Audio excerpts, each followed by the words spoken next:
Galapagos Islands, they're indescribable.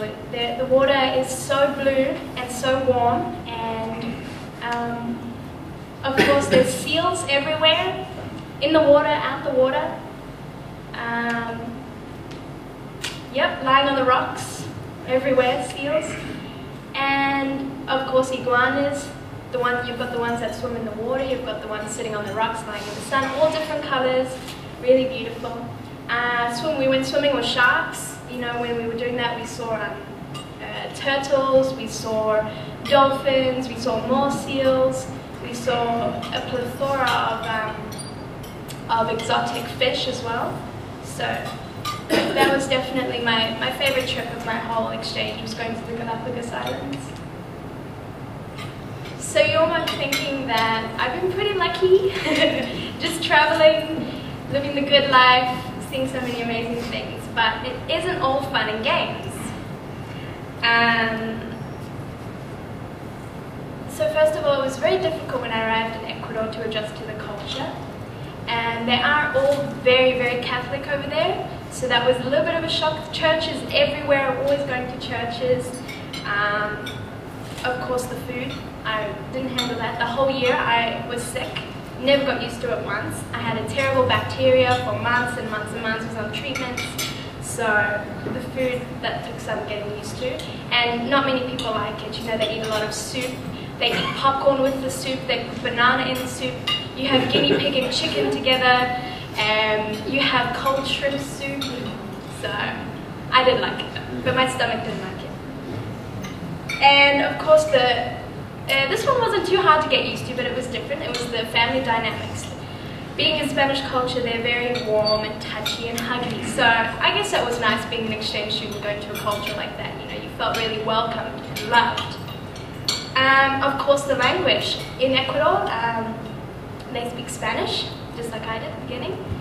I didn't speak a word of Spanish when I went to Ecuador. My mom told me, you need to learn some before you go. Come on, use your holidays, you've got a month, learn some Spanish. Yeah, okay. And then I didn't end up learning any. So I arrived in Ecuador not speaking one word.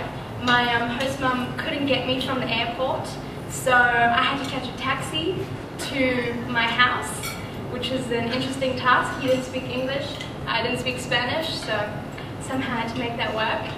So I was there for 12 months, and my Spanish still isn't perfect. It's a difficult thing to do, learning a language, but the best way definitely is to go to the country if you want to learn it. And of course, starting over. I started a new life there. I started a new school with a new family, new friends, so you can imagine, that's tough. Alrighty, next I went on a trip all around Ecuador. This was for about 2 weeks in a bus with all the exchange students, all 200 of them. And so this was me and the military. This is in Quito, in the capital. I had been wanting a military shop for so long, but just never had the chance, and I finally ran into these guys in Quito and just jumped in to a photo with them. I don't think they were too happy about it. It was kind of awkward.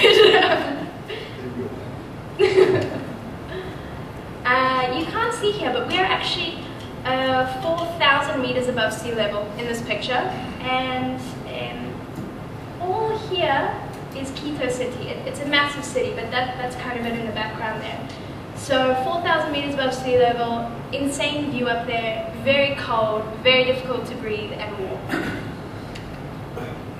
Yeah, this is me up there with a French exchange student. In Quito, the middle of the world, the equator, that's why it's called Ecuador, runs through Quito.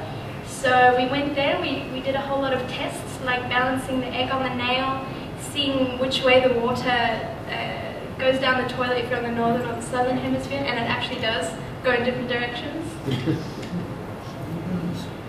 This is at the base of Ecuador's largest volcano, the Chimborazo. You can't see it, it actually goes all the way up there, but it's always cloudy, so you never really see it. But it was so beautiful there, just so barren and so open. It was a very nice place. From Quito, we traveled down south to Cuenca, and here we went to ancient Incan ruins.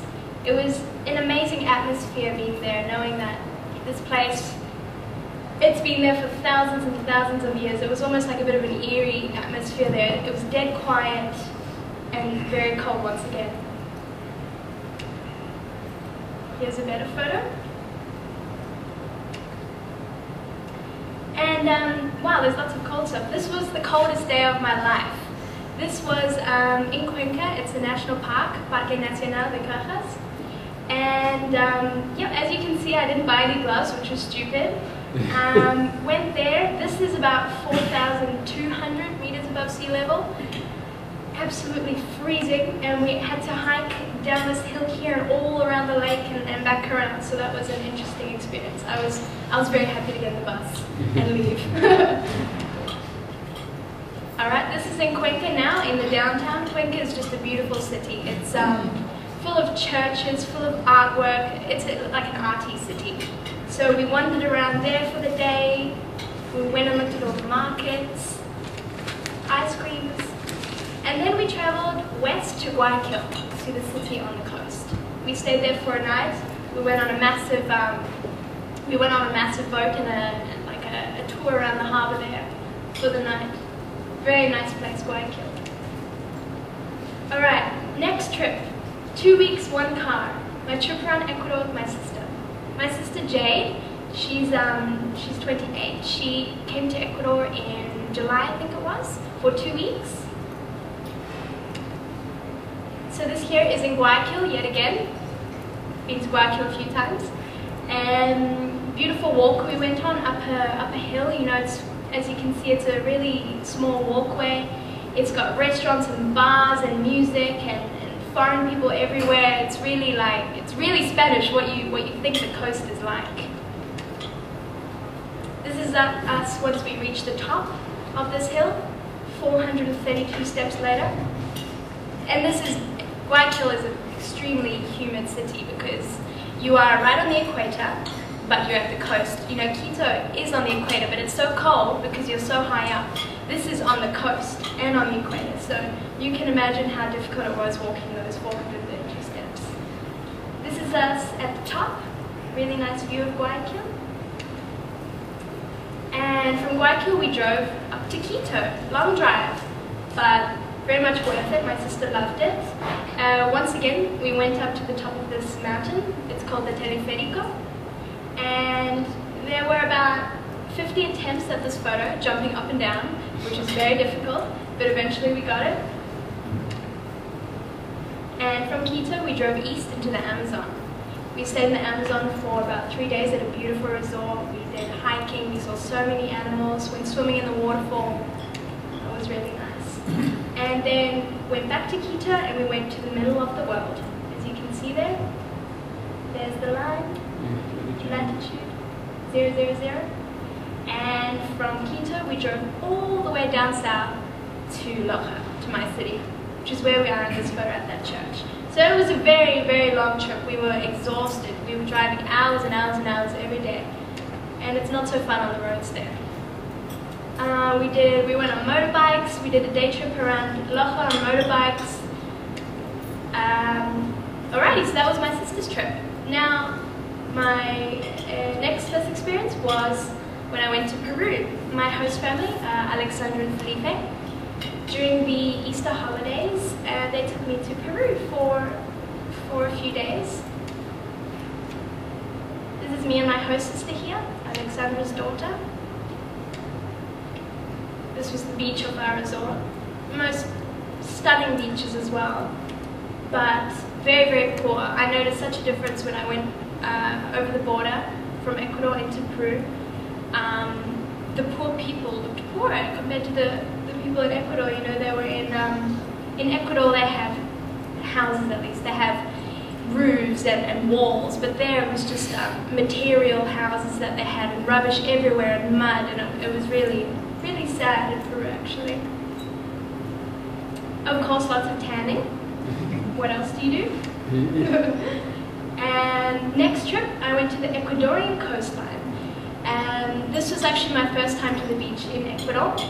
And aside from Peru, the first time that I had been to the beach since I left Australia. And this was in about November. So it was